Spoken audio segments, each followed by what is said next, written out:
Our first speaker this morning is Arjun Gokhale. He came to Academy in pre-K. He has a brother, Jay, and a sister, Lena, from the class of 20, and a brother, Dylan, in the 8th grade.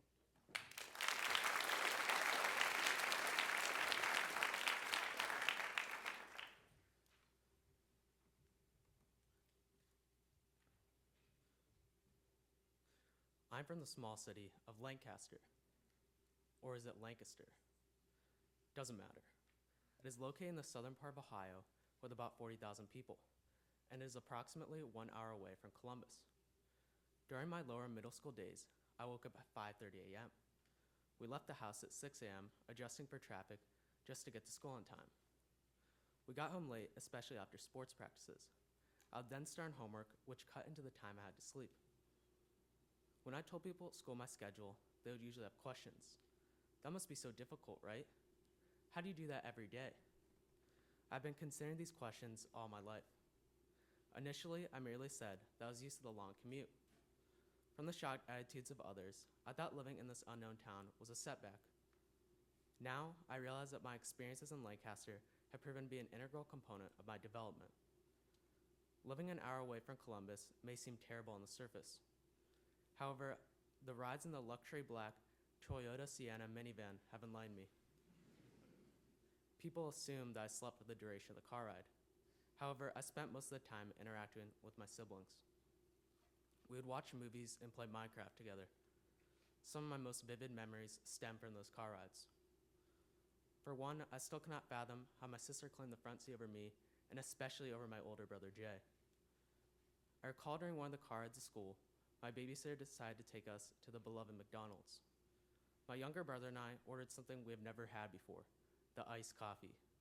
And since it costs $1 any size, my babysitter ordered us 2 large iced coffees.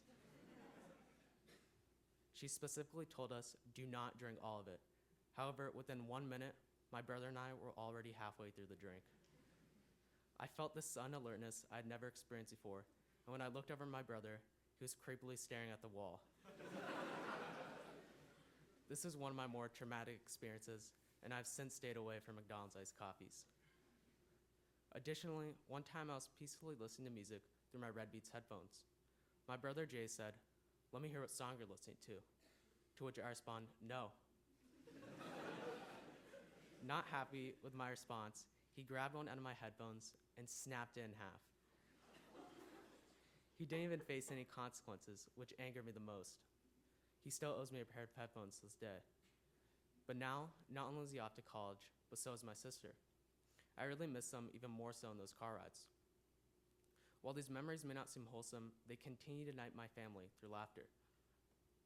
Now I drive my brother to school, and all he does is put in his AirPods and listen to Juice WRLD. I've learned to cherish the time I still have driving one of my siblings to school. Another aspect that people note about Lancaster was that it was not as developed as Columbus. In Columbus, there are places like Easton and Topgolf within a 20-minute radius of their house. In Lancaster, the best possible form of entertainment remotely near me was the Burger King play place. Trust me, I did not want to go anywhere near there, especially the ball pit. The lack of malls and other recreation centers forced me to enjoy my more ordinary surroundings. I took advantage of the nature around Lancaster. There's one local park in particular that we often visited, Rising Park. Located just 5 minutes away from my house, it has tennis courts, a pond, and a playground with giant swings. The most memorable part of this park is its hiking trail. The trails took you up an incline until you ultimately reach a cliff. The cliff being 100 feet above the ground offered a beautiful view of not only the park, but the landscape. My family and I also explored local events such as the Lancaster Fair. Conveniently, this fair is located right next to Rising Park. It takes place every year on the first week of October. I remember it always being crowded with people from all throughout the city. It provided a plethora of food trucks. However, the freshly made potato chips booth attracted us the most. It became our tradition to visit the store and purchase the chips that they'd make from scratch right in front of us. We'd also go on rides at this fair, such as Zero Gravity, which strapped you in a circular motion for an exciting ride. My family and I would also explore places that were not as close as Rising Park and the Lancaster Fair. Lancaster is only 35 minutes away from one of the more popular landmarks of Ohio, Hocking Hills. During the summer, we would frequently visit this park. We enjoyed the natural beauty it offers with hiking trails, prehistoric caves, and waterfalls. It provided a cliff top similar to a rising park, but quite higher up. These experiences showed me that I didn't need places like Topgolf and Easton close by.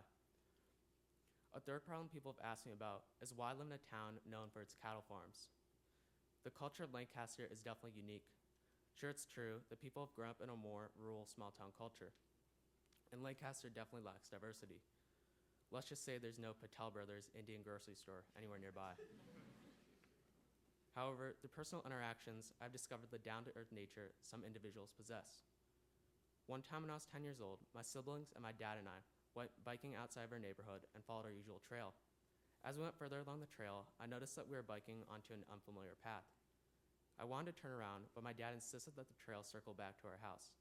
It did not.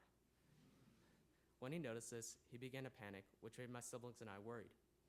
Luckily, there happened to be a biker on our trail who was willing to help us get back. He was knowledgeable about each trail and eventually led us back to our home. He showed the genuine, caring attitude that the people of Lancaster possess. Ultimately, when people came to me with the attitude that the hour drive from Lancaster is too long, there was nothing to do, and it was in the middle of nowhere, I felt embarrassed to be from here. However, I realized I'm actually incredibly grateful for all those supposed negative things about this place. They shaped me into the person I am today and will continue to have an impact on me for the rest of my life. Thank you.